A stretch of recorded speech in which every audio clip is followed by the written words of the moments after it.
We got a major Vladimir Guerrero Jr. contract update, and the Blue Jays are going to do everything in their power to be able to retain the star first baseman.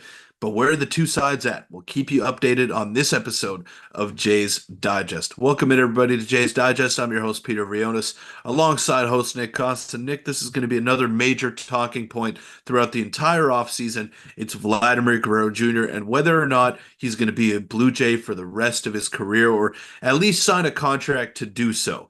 Now, the Jays have said adamantly that they want to keep him and that they want to be competitive in 2025. I guarantee you one thing that they don't want to have happen is lose him for nothing after this season is over. I think the trade talks are over.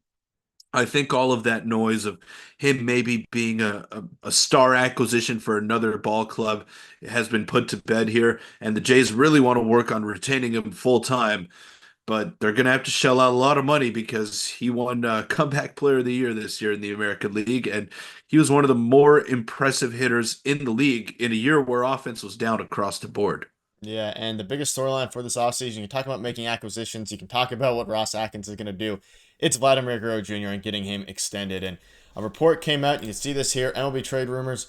Vladimir Guerrero Jr.'s Blue Jays contract talks to renew after the trade buzz. And you mentioned it. I think it is, I think their trade talks are done surrounding Vladdy. Now, Bichette is a whole other story for another video, but surrounding Vladimir Guerrero Jr., you can see here, after trade buzz around the deadline, the Jays will renew contract talks with star Vladdy. Heyman noted that Toronto is more likely to secure Guerrero to a long-term deal than his teammate Bichette. He said, quote, the Blue Jays are expected to try to lock up superstar first baseman / third baseman Vladdy Jr. this winter. And though they have a better shot with Guerrero than co-star Bichette, they will need to step up efforts to keep Guerrero, who's in great shape and back to near MVP level. So it seems at this time, currently the Jays are actively working on an extension with Vladimir Guerrero Jr. And Peter, it's probably going to be for a hefty amount of money for the Toronto Blue Jays. But at this point, I'm glad to see that they're at least trying to get working on an extension right now. I think that's the first step in what's going to be a huge offseason. But if they want to make other big acquisitions, they need to lock down Vladimir Guerrero Jr. first, and then the rest of the dominoes can fall, and maybe other free agents, and they definitely will, be more willing and likely to join the Toronto Blue Jays if they extend Yeah. him first. Yeah, exactly. You wouldn't want to come to a situation if you're a free agent if the main piece of the team or one of the main pieces of the team is not locked up long term. So signing here, you're expected to fulfill your duties and be the long-term piece going forward, but there's nothing else in place to help you out there. So I understand that the Jays' first order of business is to sign Vladdy, and then again, everything else will fall into place here. But I'm looking forward to seeing how high this number goes. I don't think it'll be as high as maybe some other contracts that we've seen in Major League Baseball to some outfielders or some shortstops. I'm predicting probably 12 years, 300 million. I think that's a fair number. I don't know where you stand on that, Nick. But he's also a first baseman. So that is another wrinkle that is added to this that maybe works in the Blue Jays' favor. He's a great player. I think he's going to age well. His skill set will age well, but he is a first baseman at the end of the day. And maybe towards the end of that contract, he's going to be a DH. So who knows? Who knows how much money he's actually going to command, because it's unprecedented. We've never seen a free agent with his age combination, with his skill set, hit the market and be so highly touted.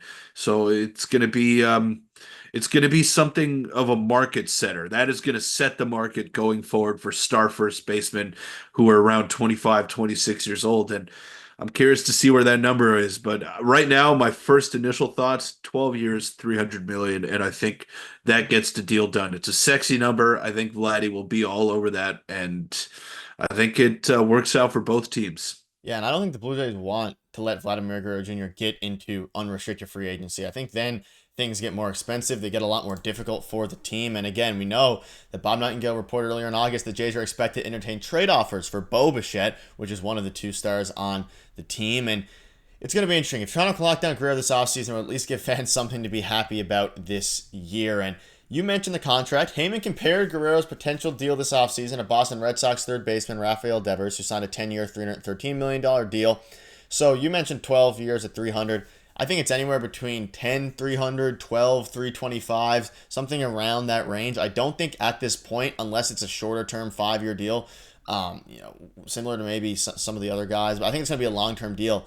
I think there's no world he gets below 300 million at this point. I just don't see any structure again unless it's a short-term deal with options throughout. But assuming it's a 10, even 8 to 12 year deal, it's probably going to be in the $300 million range. And that's something we didn't expect a year ago, certainly. And I think it's just more likely now than ever. Now, whether he gets 313 over 10 million or 10 years, sorry, whether he gets $12 million or 12 years, sorry, for $300 million, like you mentioned, there's a lot of different ways you can go about it. And Devers is obviously a third baseman, not a first baseman, even though Vladdy wanted to play a bit more third base, probably to help out some of his case towards a contract there. But I mean, last season he was one of the best hitters in baseball, had some of the best, if not the best, peripherals alongside guys like Juan Soto and Shohei Ohtani, Aaron Judge. He is back to his form, and I mean, there is a world that he regresses next year. I don't think that's the case. I think he turned a leaf. I think Matt Haig and everybody, he figured it out. But 10 years, 300 million is probably my guess there. You got 12 years, 300 million. But I think as contract talks extend over the next coming months, especially as the World Series ends and free agency opens up, we'll get a much better idea of what the market is. But they need to lock him down this offseason, because if this goes to next year this time, and we're talking about a Vladdy extension with every other team in the mix, there's a real chance that that he walks, even though he does want to stay in Toronto. They need to get it done. I mean, yeah, you don't we've heard that he wants to stay in Toronto, but we don't know for sure if that's the case. Like you can be saying all this stuff in the media, sound like a darling, and then you're blown away by the first offer you see in free agency, and you're gone. You have one foot out the door. So you don't want to get to that point, because we know that free agency has not been too kind to the Toronto Blue Jays in the past couple of seasons.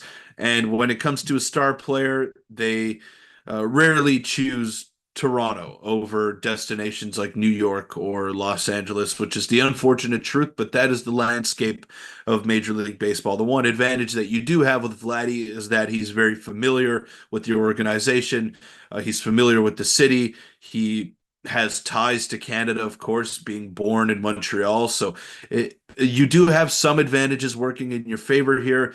But again, when all the big dogs are at the table, the Blue Jays are not the first one to get a look. It's the Yankees, it's the Dodgers, and they're the ones that spend the most money. So yeah, you want to try to get this deal done before you have any chance of letting him walk for nothing. And whether it's 12 years, whether it's 10 years, whether it's 8 years, and he wants to have another big payday after that, I don't care. Just get the deal done, because like we mentioned many times, Nick, you can't get anything else done around this squad if you don't have Vladdy locked up. If the future looks bleak around this squad, why should a marquee free agent want to come here? Why should a guy waive his no trade clause to come here? Let's say like a Nolan Arenado, who we had a video on the other day. He's got a no trade clause, but he'll waive it for a team that is competitive, for a team that gives him a chance to win a World Series. The Blue Jays, with no one locked up for the near future and with not too many prospects waiting in the wings, I don't know if that's an attractive situation for a guy like that. So, yes, this is the first order of business. There are obviously other dominoes that need to fall and other moves that need to be made in the bullpen, in the starting rotation. Take your pick. There's a lot that needs to be fixed with this team, but nothing can replace Vladdy that is currently waiting in the wings or even on the free agent market. So get this deal done. Don't leave it up to chance. And I think everything else will fall into place after that. Yeah, I agree. And if it doesn't happen this offseason, they're setting themselves up for a very messy next few years. But that'll wrap it up. Let us know in the comments what your thoughts are on this, what your thoughts are on Bo Bichette's future in Toronto. Let us know what your thoughts are on it all. And we'll see you guys tomorrow.